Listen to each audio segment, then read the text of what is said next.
I was jolted out of sleep when my 5-year-old son Kevin jumped on top of me. I let out a little yelp, both from the shock of the impact and from being ripped out of a deep sleep. A little disorientated, it took me a few moments to figure out what was going on. Now, jumping up and down on the bed, Kevin yelled, "Fuzzy came again! Fuzzy came again!" I sighed, rubbed my eyes and checked the clock. It wasn't even 6 o'clock in the morning yet. Kevin continued to jump ecstatically around the bed. By now, my husband was awake and very cranky. He looked over to the clock and, seeing the time, released a frustrated moan. "Goodness, kid, can't you wait until at least 6? He murmured, sleepily. He too had been sleeping soundly. "Fuzzy came again! I told you he would!" Kevin was too excited to care what time it was. It could have been 1 in the morning for all he cared. "He's back! He's back!" Fuzzy, as he called him, was what we assumed was Kevin's imaginary friend. He described him as a fuzzy, colourful creature that arrives in a magical mist through his window every night, and they play together. Kevin claimed that he could change colours and even shape, but he was always fuzzy. My husband and I both dismissed this as an imaginary friend phase, as we lived in a somewhat rural area outside of a minor city, and there was no one around to play with. Every morning he would tell us what he did with Fuzzy last night. His stories would include making puzzles, reading books, jumping around, and cuddling. The one thing that was weird, though, was the fact that Kevin had at first told us that Fuzzy didn't want us to know about his nightly visits. A bit put off at first, I soon disregarded this as merely a child's need to feel special because he had a secret. Sometimes I felt the need to check on Kevin at night, just to make sure that everything was alright.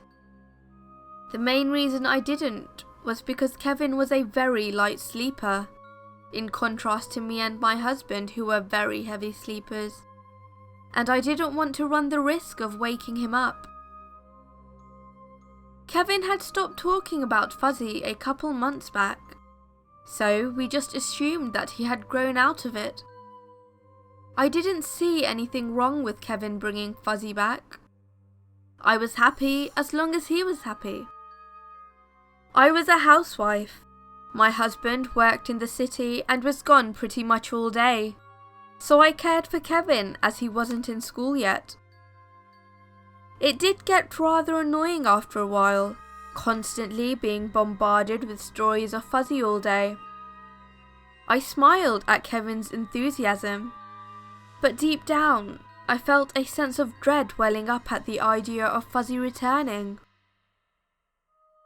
I got up out of bed and left the room, leaving my husband to deal with Kevin, and went downstairs.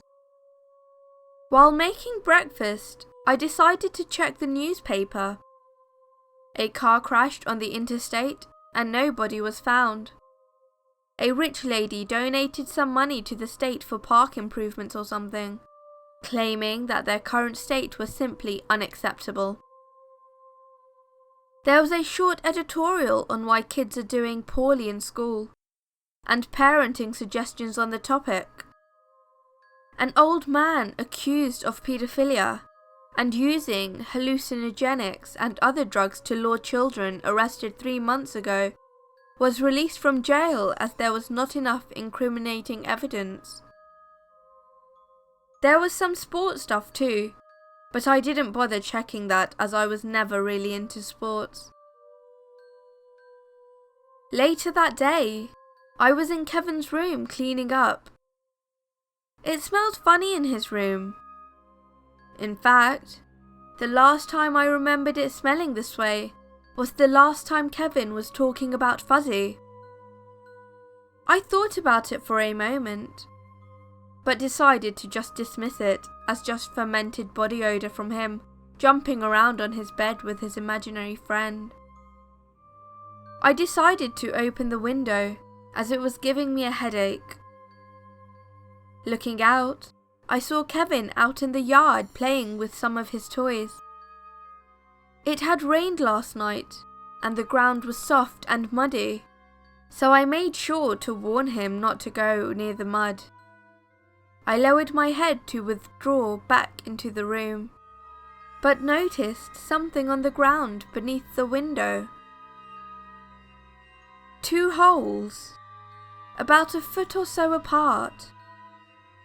They weren't that big, so I wasn't too concerned. It just bugged me, as I couldn't think of anything that might have made them.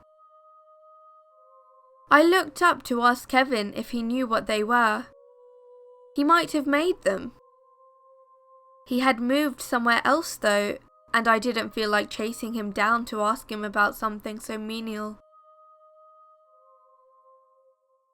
The next day, I was wiping down a window in the dining room, which lied directly below Kevin's room.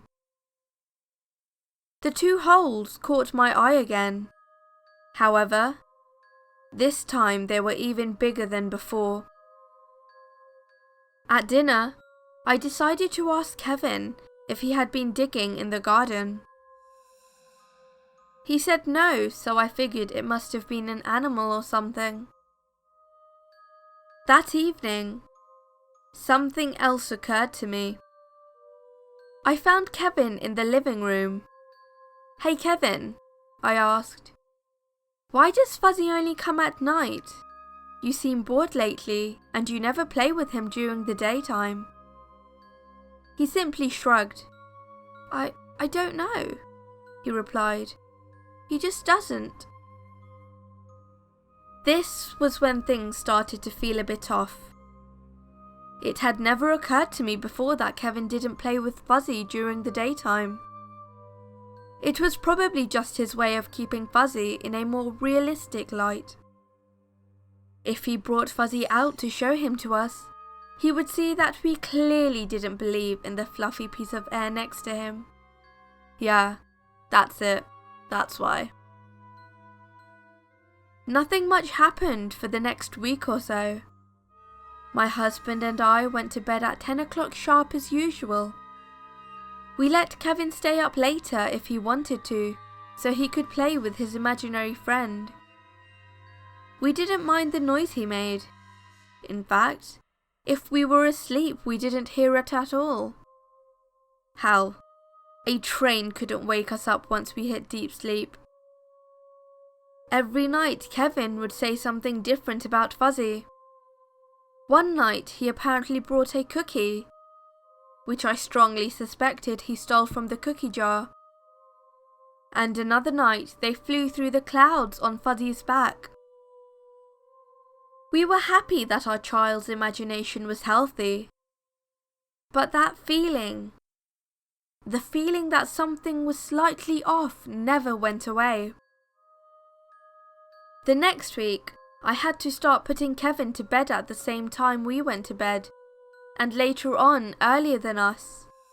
School was coming up soon, and I wanted him to be on a normal biorhythm so that he could wake up early. But of course, this disrupted his Fuzzy schedule, and he would not go to bed without a fight. As days passed, it was becoming visibly obvious that he was not going to sleep when he was supposed to, and instead, probably getting up after we fell asleep. Dark circles under his eyes formed, and he was whinier than ever, almost impossible to deal with, leaving me utterly exhausted every day. Needless to say, I had no trouble falling asleep that week.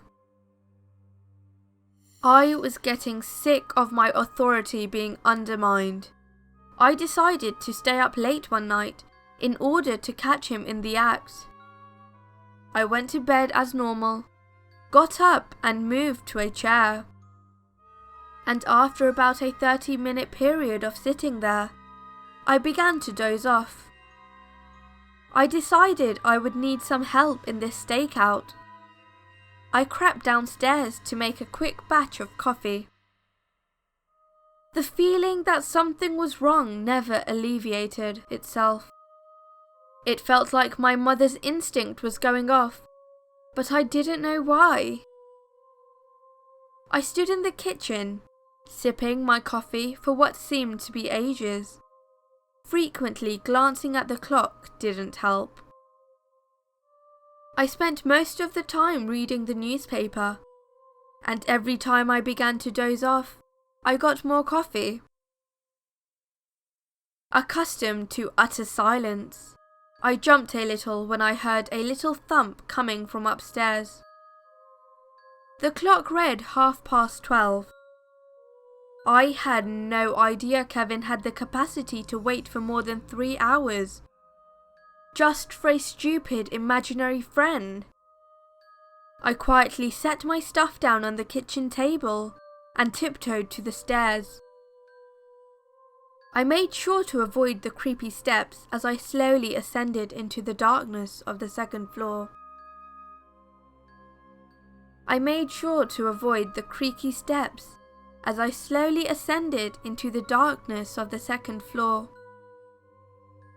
Just as I reached the top step, I heard Kevin's voice from down the hallway. "Fuzzy!" It was now blindingly obvious that Kevin was awake. I heard another thump from Kevin's room as I slowly made my way down the hallway.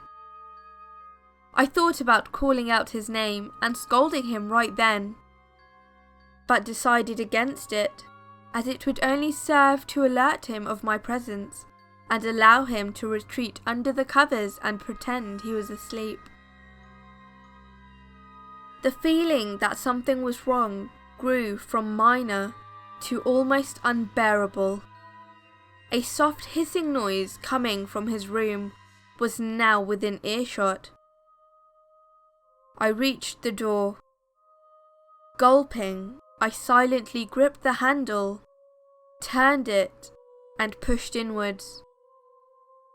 As I was opening the door, Kevin's bedroom window came into view. It was wide open, and in it a ladder. I flung the door wide open and nearly fainted. There, in the middle of the room, was an incredibly hairy, naked old man wearing a gas mask. He was feeding hallucinogenic gas up Kevin's nose.